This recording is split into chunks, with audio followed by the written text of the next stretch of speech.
Perimeter seals. Welcome to Building Knowledge 101. In this video, we will discuss how to maintain the continuity of a perimeter seal. So here's an example of a head detail. It's a typical curtain wall system. We've got an extended cover on the top, and this is the head condition. So we want to make sure that we've got proper seals going around the frame. So here are two shown here. The front seal is typically considered your water and thermal. So this is your dry line and your thermal line right here. The back seal back here is tying in with the air barrier. So first thing to do is check the manufacturer's installation instructions and see if they call out for one seal or two seal. Many manufacturers are just testing with one seal at this point forward. And if that's what's in the test, then have a discussion about can you add a second air barrier seal back here. But if it was tested with this seal here, you want to make sure that that was installed as per the test. And then this would be the next discussion. Can we include an air barrier seal in there also? There are a couple other seals that you might see. Back here to the interior would be an optional cosmetic seal. Call it a cosmetic seal because it has no impact on the air performance, the water performance, or the thermal. It's all behind those critical barriers in the frame. Then often up here on the front, see this cavity here, there's a gap. And owners might be concerned about bugs getting in there, spider webs in there, so they might call out for a cosmetic seal to the exterior so you don't have a shadow line in a place where insects can hide. So again, that's considered optional because it doesn't have any impact on the air performance, thermal performance, water performance.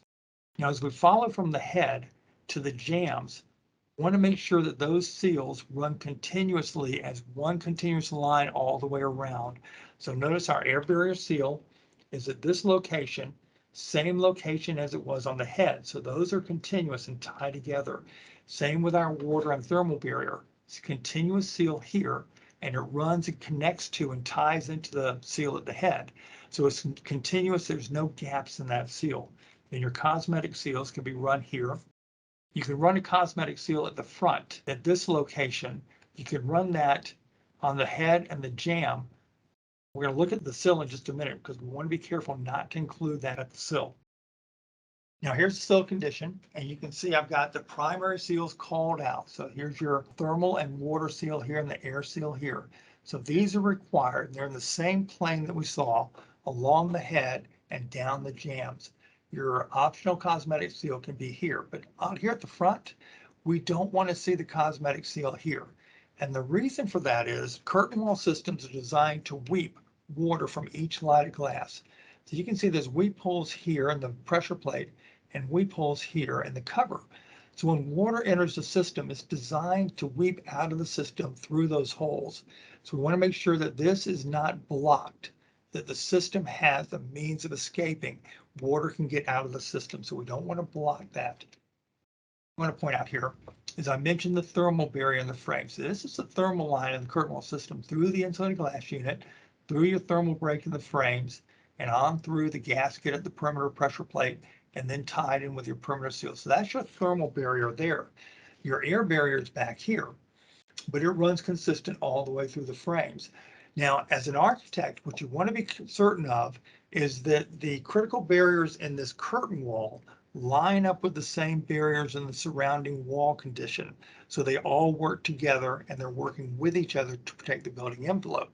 So your dry line, your thermal line, your air barrier all need to be tied together, working together. In a case like this, you can see all the condensation on the frame. Most likely what's happened here is that the thermal barrier in the frames and the thermal barrier in the surrounding wall were not lined up, so they weren't working together. You can see from this detail, there's a cold air cavity to the interior behind the thermal break in the curtain wall system. So even though the curtain wall was designed to have thermal performance, because of the fact that the thermal line of the curtain wall wasn't tied and working with the surrounding condition, we had cold getting behind the thermal break in the curtain wall, chilling the metal down, leading to condensation on the interior.